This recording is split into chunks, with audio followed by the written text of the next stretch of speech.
Nous sommes avec la fédération du Front National du 92 des Hauts-de-Seine, avec Rémi Carillon, conseiller municipal de Clichy. Si seulement, non, candidat non élu. Candidat non élu. Laurent Salle, vous êtes élu d'opposition à Suresnes. Ça. Et Floriane Degnaud de Courbevoie, vous êtes aussi conseillère municipale d'opposition. Et ces trois villes ont la particularité en commun d'avoir un maire républicain et un maire qui facilite ou aide la construction de mosquées.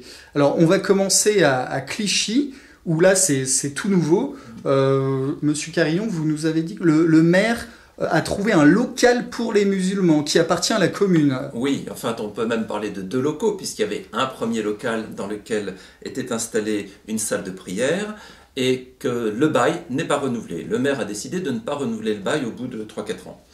Donc évidemment, les musulmans contestent cette décision, mais il faut leur rappeler qu'en France, on est dans un état de droit et que la commune, qui est propriétaire des locaux, en fait ce qu'elle veut. Elle a respecté le bail, elle a respecté son engagement sur le nombre d'années qui était prévu au contrat. Il était prévu qu'éventuellement elle ne renouvellerait pas cette municipalité. Il se trouve que Gilles Catoire, qui avait signé ces contrats, n'a pas été réélu et que le nouveau maire, un républicain, a dit « je ne renouvelle pas le bail ».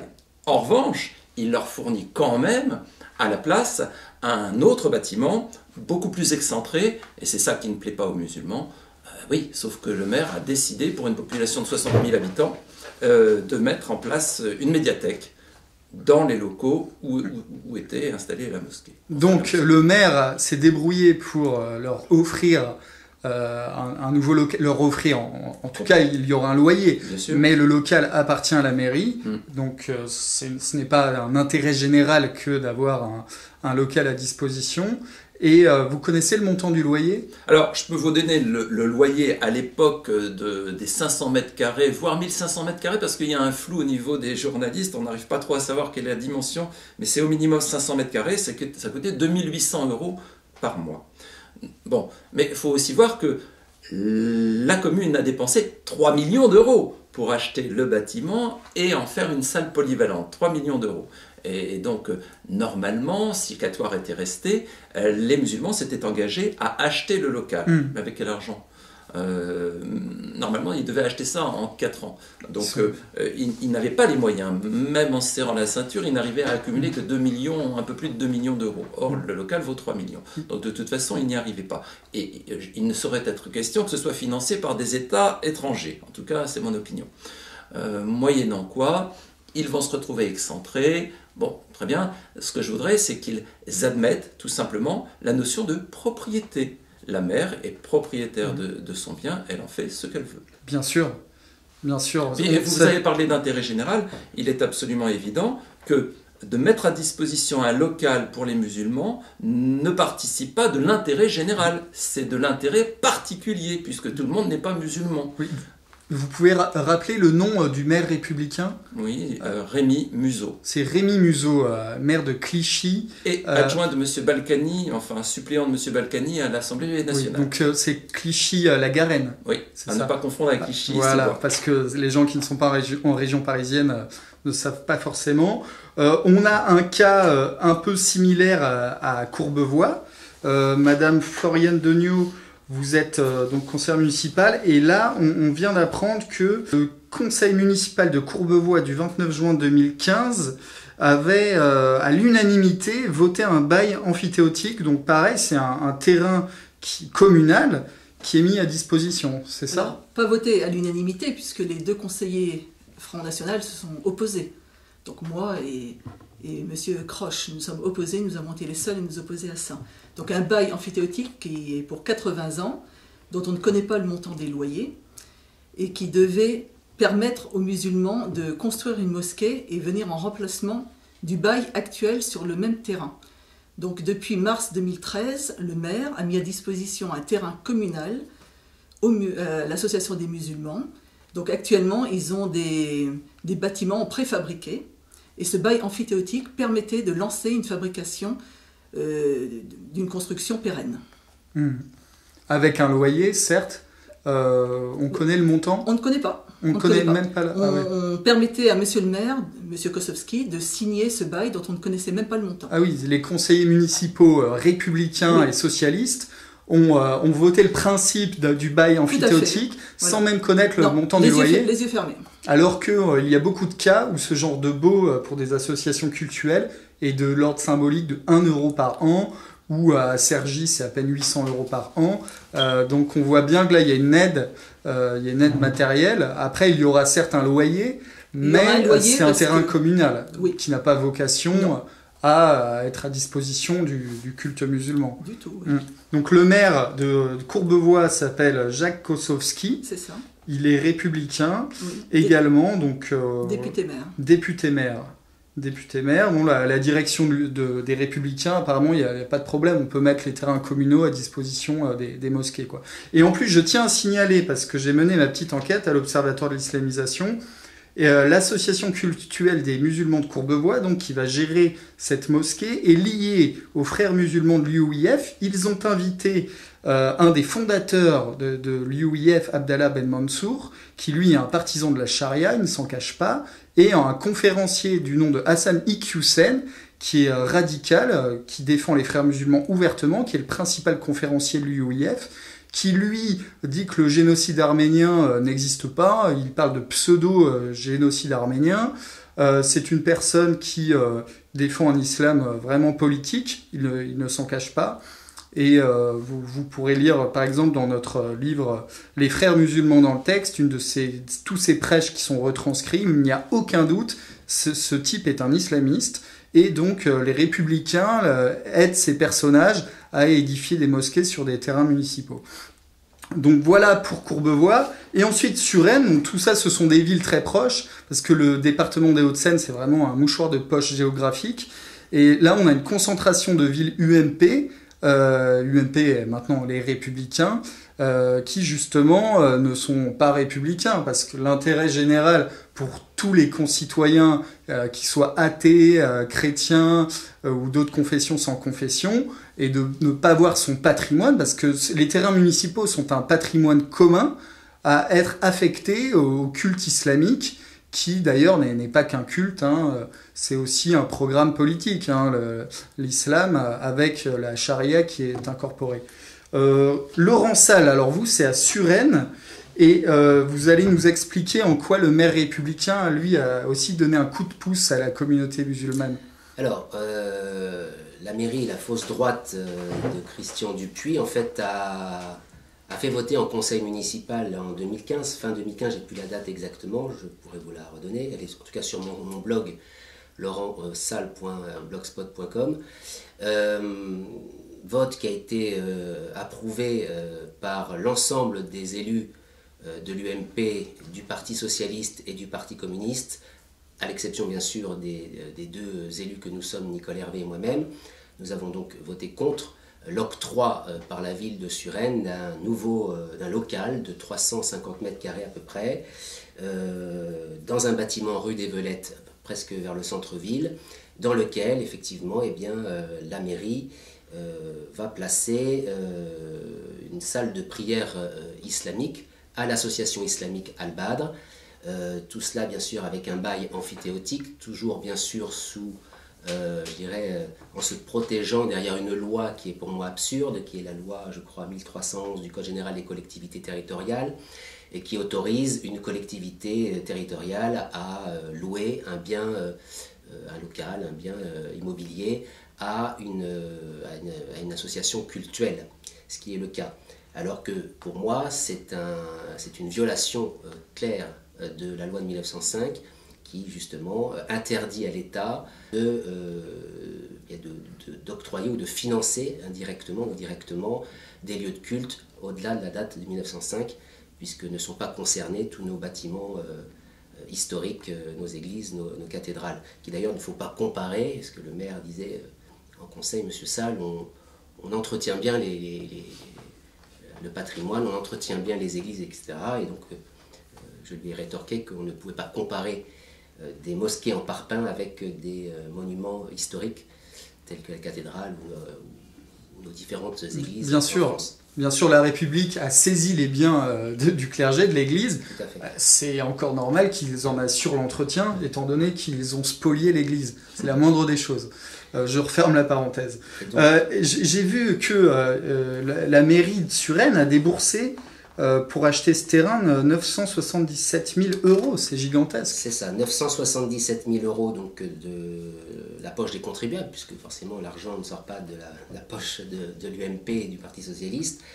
Donc indirectement, et nous argumentons entre autres notre recours devant le tribunal administratif contre cette délibération par rapport effectivement à cette subvention qui serait donc déguisée du fait que la mairie ait fait construire ce bâtiment pour 977 000 euros et qu'elle est propriétaire donc des locaux en question, je rappelle 349 mètres carrés. Et nous contestons également le terme d'intérêt général qui, comme disait Rémi, est quelque part un peu, comment dire, trompeur sur la marchandise, si je puis dire, puisque derrière ce terme d'intérêt général, on ne peut pas suspecter, en tout cas pour un citoyen lambda, on ne pourrait suspecter qu'il y a en fait la construction d'un lieu de culte, puisque pour le commun des mortels, l'intérêt général, c'est ce qui touche par exemple aux services à la population, tels que des crèches, tels que des écoles, des commerces, etc., etc. Et nous avons également argumenté notre recours au tribunal administratif sur le fait que le loyer qui était demandé à l'association, qui est je crois 44 € du mètre carré, même si c'est sur les recommandations de France Domaine, nous semble, nous, en ce qui concerne, bien en deçà, très largement en deçà du prix d'un loyer au mètre carré sur le marché actuel. Voilà. Donc pour nous, il y a là aussi indirectement une façon donc déguisée quelque part de cautionner, de subventionner un culte. Il ne s'agit pas de faire encore de la stigmatisation, c'est le mot à la mode, mais de dénoncer quelque part une atteinte à la laïcité. Et je crois que et malheureusement, je crois que les gens ne sont pas conscients de ce qui est en train de se préparer et qu'au fur et à mesure, si on laisse faire, eh bien, l'UMP, la fausse droite, la vraie gauche, eh bien, contourne la loi de 1905 et permet justement quelque part de contourner la laïcité et qui un jour ou l'autre sera amené à totalement disparaître. Et je crois que c'est l'objectif. Oui, et en plus j'ai vu que la mairie de Suresnes a pris à sa charge le gros œuvre, ils ont viabilisé le terrain, c'est ça? C'est ça, le gros œuvre est à la charge de la commune. Alors, je crois que par contre c'est au soin de l'association islamique Al-Badr que d'engager des travaux d'aménagement de leurs locaux, de ces 300 mètres carrés, de ces 350 mètres carrés, pour un coût, je crois, qui a été estimé à 56 000 €, quelque chose comme ça.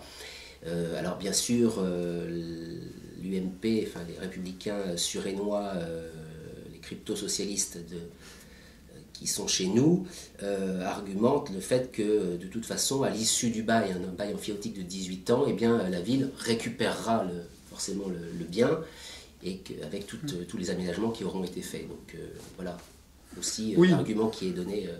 Mais si les musulmans avaient dû acheter eux-mêmes le terrain ou trouver par leurs propres moyens un terrain ou un terrain loué, ils auraient eu plus de mal et ça aurait pris beaucoup plus de temps. Il y a une accélération de ce processus de construction de mosquées par tous ces coups de pouce locaux qui ne sont pas très médiatisés d'ailleurs, et qui sont vraiment générales. Il y a aussi à Rueil-Malmaison, j'en parle parce que c'est aussi dans le 92, et Patrick Ollier n'est pas n'importe qui, ancien ministre républicain, qui est le président du Grand Paris Métropole.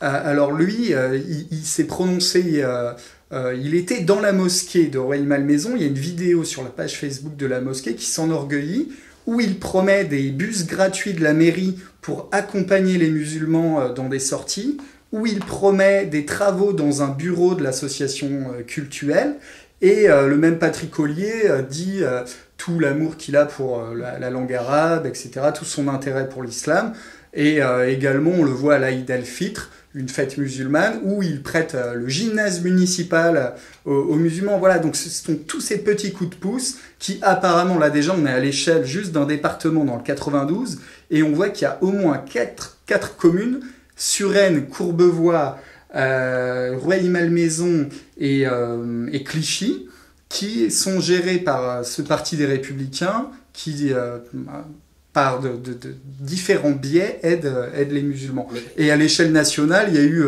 donc notre livre « Ces mères qui courtisent l'islamisme » qui a bien montré tout cet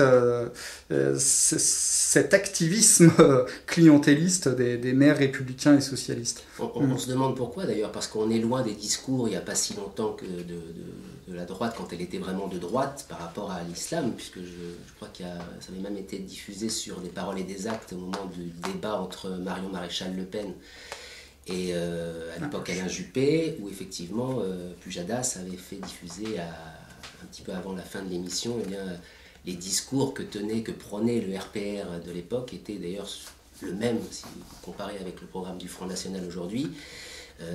Voilà, donc il y a quand même on voit bien que ce n'est pas le Front National qui s'est, entre guillemets, extrémisé. Enfin, on n'est pas d'extrême déjà, on n'est pas extrême, on ne s'est pas radicalisé. On a un discours qui est affirmé et qui a toujours été d'ailleurs par rapport à l'immigration, parce que le phénomène d'islamisation ou d'islamisme, appelez-le comme vous voulez, ne tombe pas du ciel comme ça par hasard.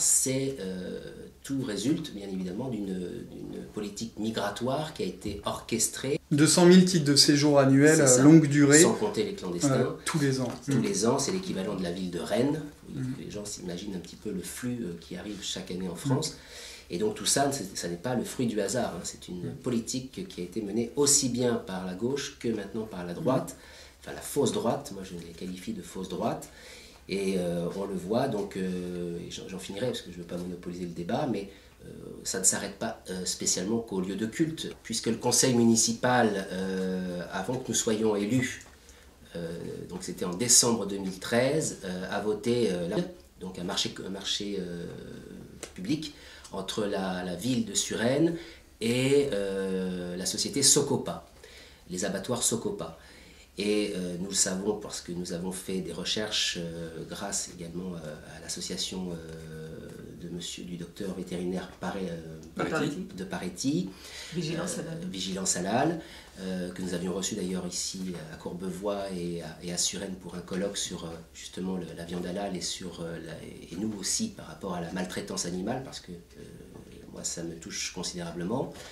Eh bien, nous avons su et dénoncé dans nos tribunes municipales et par voie de tract que la société Socopa donc, pratiquait l'abattage rituel, en violation là aussi avec la loi.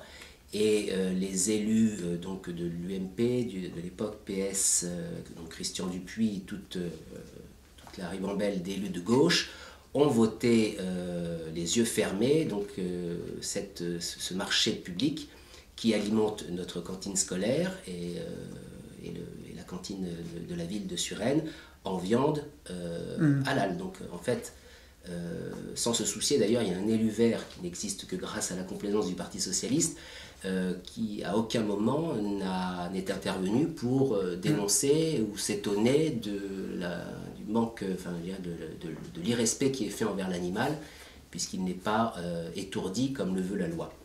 Oui, c'est une dérogation à la loi européenne qui normalement exige l'étourdissement. Donc il y a une dérogation spéciale pour le culte musulman et hébraïque.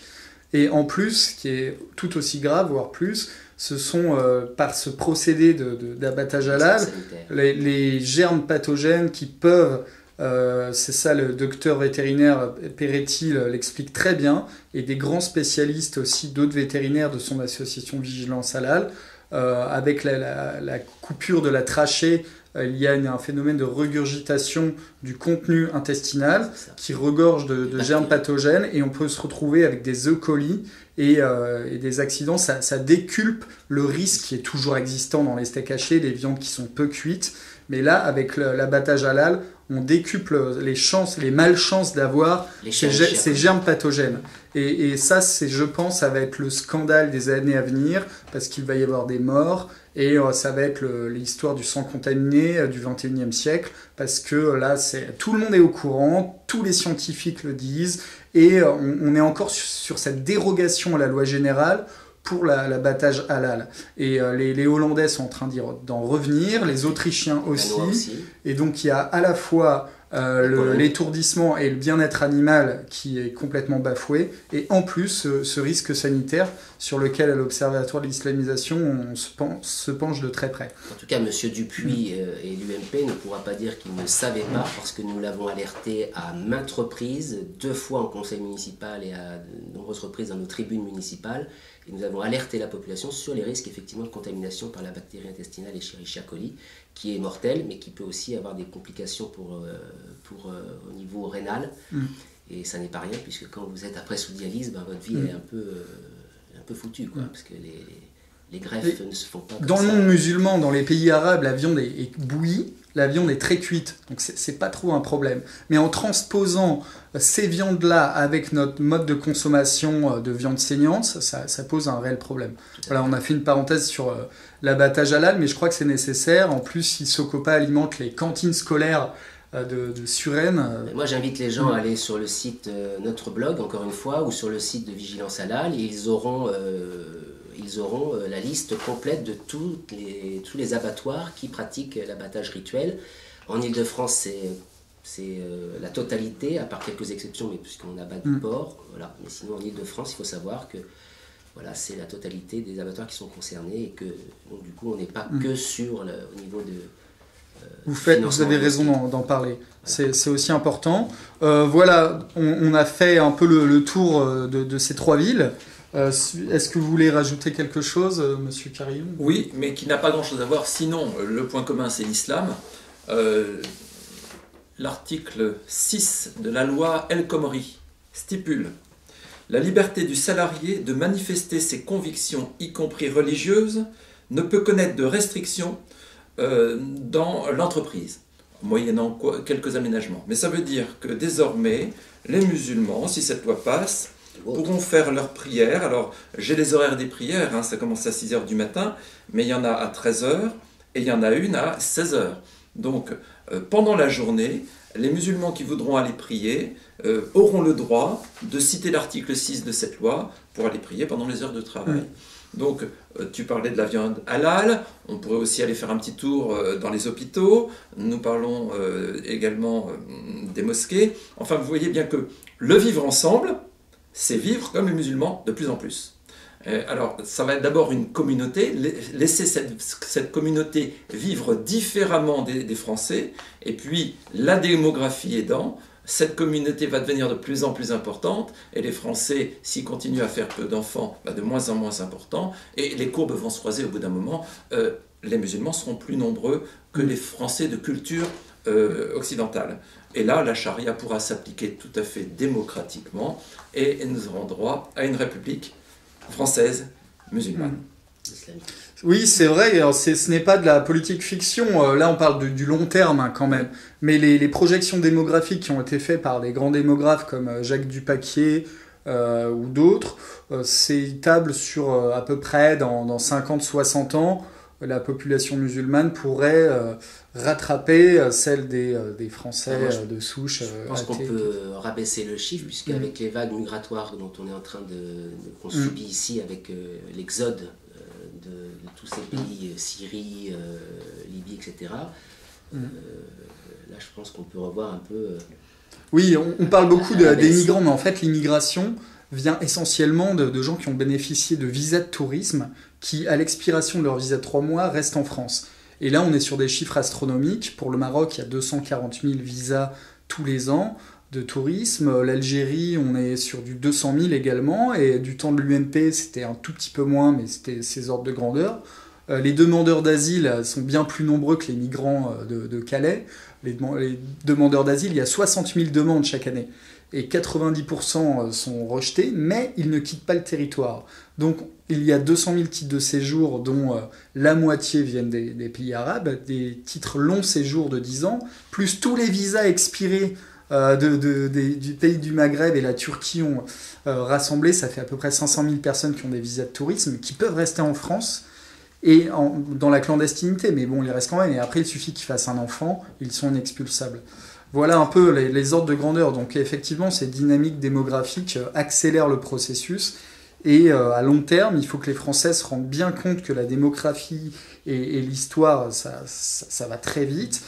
Des pays comme le Kosovo ou en Bosnie, les catholiques étaient majoritaires largement au début du XXe siècle. Au Liban, c'est pareil. Et ce sont des pays qui ont basculé démographiquement. Donc ce n'est pas de la science-fiction, ça peut très bien arriver à long terme en France si on n'y prend pas garde. Voilà. L'allusion au Kosovo, à la Yougoslavie, c'est récent. Hein. Et c'est effectivement une population albanaise qui est, elle, musulmane, de confession musulmane, qui est effectivement arrivée massivement dans cette région et qui a fait qu'effectivement, du jour au lendemain, ils sont devenus majoritaires, un peu ce que disait René. Voilà, donc les auditeurs doivent se réveiller. La plupart des gens qui nous regardent sont des gens éveillés et conscients des enjeux. Mais si cette vidéo a vocation à alerter les habitants du 92 sur ce que font discrètement les maires républicains qui se prétendent de droite et en fait qui aident, qui manœuvrent par clientélisme pour avoir le vote musulman. Donc je pense que l'exposé a été très clair et il n'y a pas grand-chose à ajouter, si ce n'est que c'est apparemment le Front National qui défend la laïcité dans ce pays.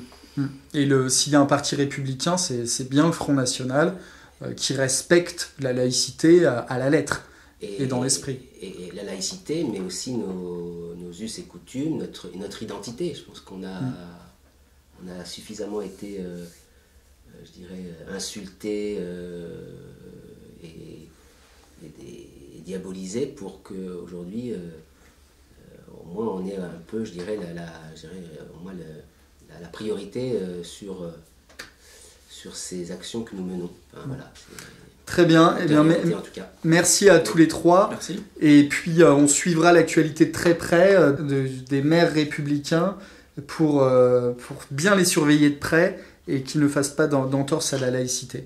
Merci beaucoup. Merci.